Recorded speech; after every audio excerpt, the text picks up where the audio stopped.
I forced my feet to move, following the sound toward the toy aisle, my heart hammering in my chest. But when I turned the corner, it was empty. No one was there. Then, out of the corner of my eye, I saw him again. The man was standing in the electronics section, perfectly still. His back was to me, but his head was tilted at an unnatural angle. It was as if he was looking at something just above him. In his hands, he held a small object. I squinted, trying to make it out.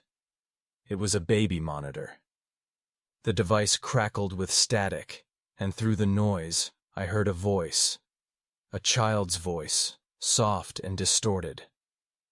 "Help us." I stood frozen, staring at the man in the electronics aisle. My brain refusing to process what I was seeing.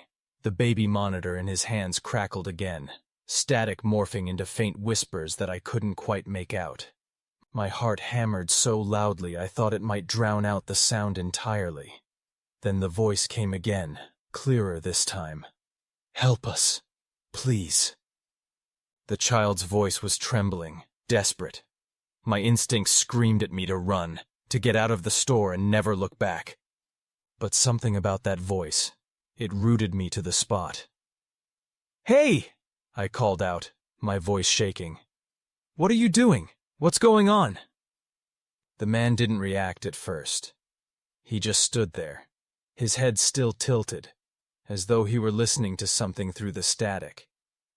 Then, slowly, he turned to face me, his movements deliberate and wrong, like he wasn't entirely in control of his own body. He held the baby monitor up, his grin widening to an inhuman stretch.